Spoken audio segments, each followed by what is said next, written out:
This here is Rooster. Rooster is dog and human aggressive. Yes, not towards me because I'm good at what I do. But in this video, we're going to do some behavior adjustment training, or something we refer to as BAT training. BAT training is basically creating a stage scenario which allows the dog to discover new behaviors on its own. Now we have a neighbor over in the background who's going to come and stand over here on the edge of the grass. Now for dogs, proximity matters. The closer they get to somebody, they have three distances really. There's intimate space, which is about 3 feet, so he's my intimate space, or I'm in his, which shows me that I'm comfortable, I've earned his trust because of other things that we've done before we filmed this. Now from 3 feet to 11 feet is considered social space. Anything beyond 11 feet is considered public space.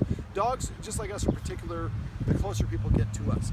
And you're going to find when you're doing this, there's some dogs that be able to, or people that can get closer, others that need to be further away. That's based on the stimulus, in this case, the person. So if somebody's really animated, you might have to have a bigger distance, or a dog is very vocal or full of energy, you might have to have more distance. Where a more relaxed dog, you might be able to get closer.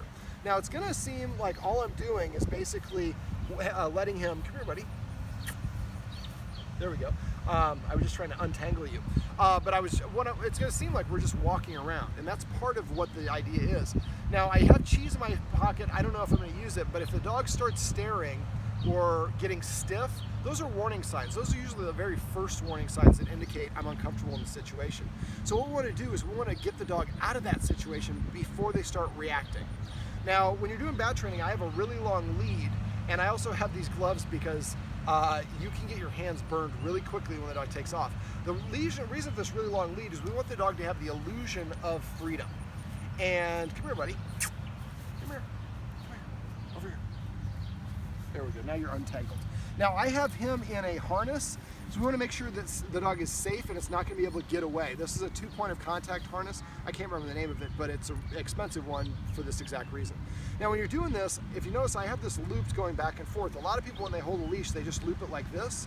You don't want that. You want to go this way, so it's like a figure 8 here and a figure 8 here.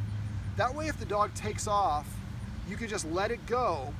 Now I'm going to hold it like this. I'm going to have this hand, this is my braking hand. So if he takes off, I'm going to start holding this and slow him down so he doesn't get the end and get that jerk.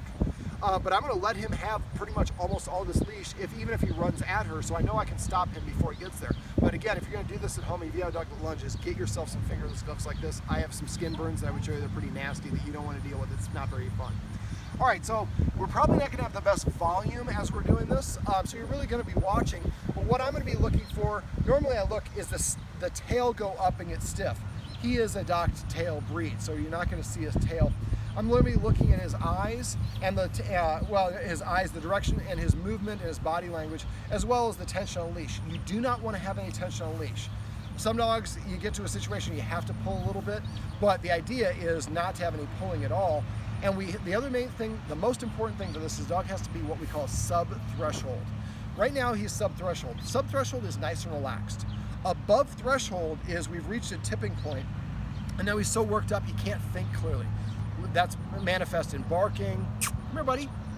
Rooster. There we go. I don't want to pull him towards me. I'm going to lure him by asking him. But it's manifest by barking, lunging, snarling, all the things you would imagine. So if you get to that point, you push too far too fast. Now, at first, you might have to be 100 yards away from the person, or whatever the distance is. The distance is not what matters. What matters is the dog is nice and calm and relaxed. And as soon as he starts to get in trouble, I'm going to make a kissing sound and try to get him to come back to me. When he does, I'm going to give him a high-value training treat, or if we need to, I'm going to sprinkle some cheese on the grass. Sprinkle the cheese on the grass simulates what dogs normally do, which is sniffing, which is kind of a calming signal, and it's normal behavior.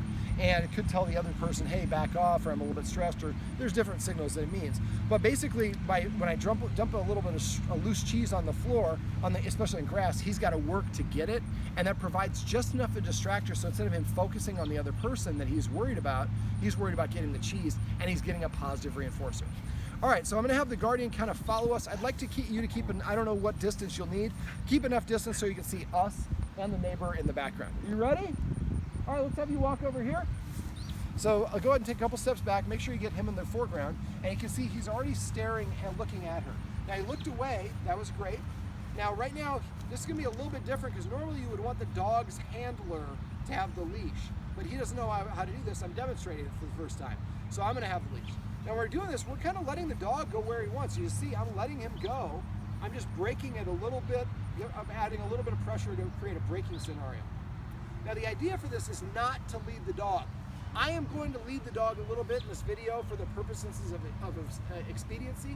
But what I'd like the guardian eventually to be doing is to go to a dog park, not a dog park, but a regular park where there are people around, and you can walk around these other people. But the idea is as soon as your dog starts staring or getting stiff, you call your dog away and it practices. Eventually the dog starts like, yeah, those people are around and nothing bad happens. All right, are we done doing a little bit of marking? We're gonna get some business taken care of first. All right. Oh, Rooster, you earned your name right, that one. Rooster, come on, buddy. Rooster, come on, buddy. That's an example of pressure I wouldn't normally want to put on the leash, but Rooster, Rooster, come. Yeah, look at that, who's tree motivated. Now you see, he's aware of her, but he's not that particularly interested. And if he wants to walk away, that's what we want. So go ahead and kind of back up and just kind of all right. I'm going to have you run. Let's have you go a little bit over here. I'm going to have you just kind of run in that direction and run that one. All right. Rooster! Rooster! Rooster! Puppy, puppy! Rooster!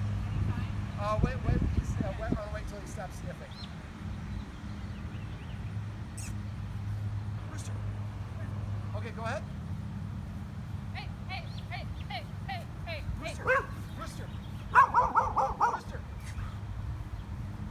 There we go. So this is why we want the long lead and see how I'm breaking it right. Rooster. Rooster. Puppy. Rooster. Rooster. Now I'm doing something called mime pulling, which is not actually pulling, but simulating a pulling. Rooster, Rooster. That was awesome. All right, so now we're going to use the cheese. Rooster. Rooster. Yeah, look at that. So again, now you can get a little bit closer. Come a little closer. Now go ahead, if you want to just walk that way.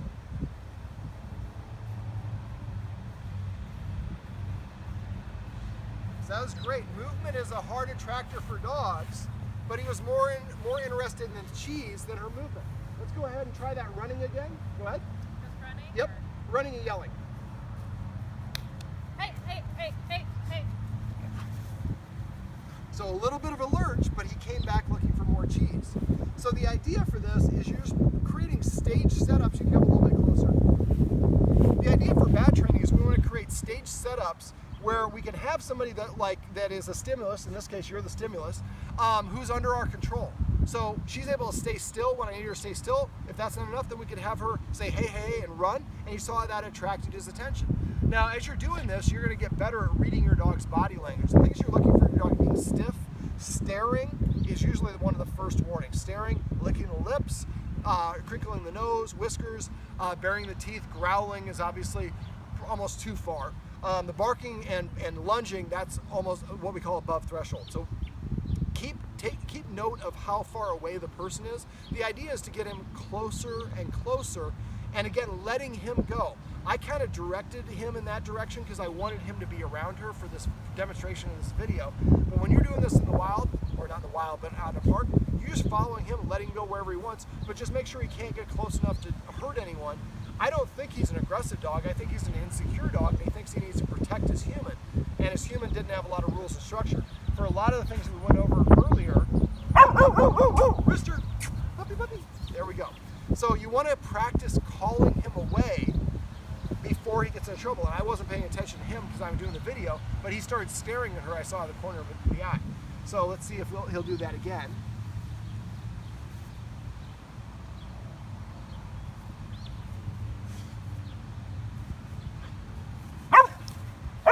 Rooster, puppy. There we go. So we want him to practice moving away from things that he disagrees with on his own without the pulling of the leash, with him doing it.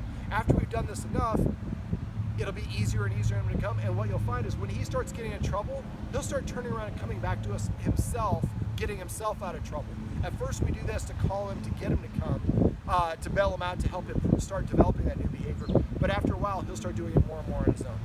All right, this is how you can use behavior adjustment training to help a dog that's reactive to people or dogs.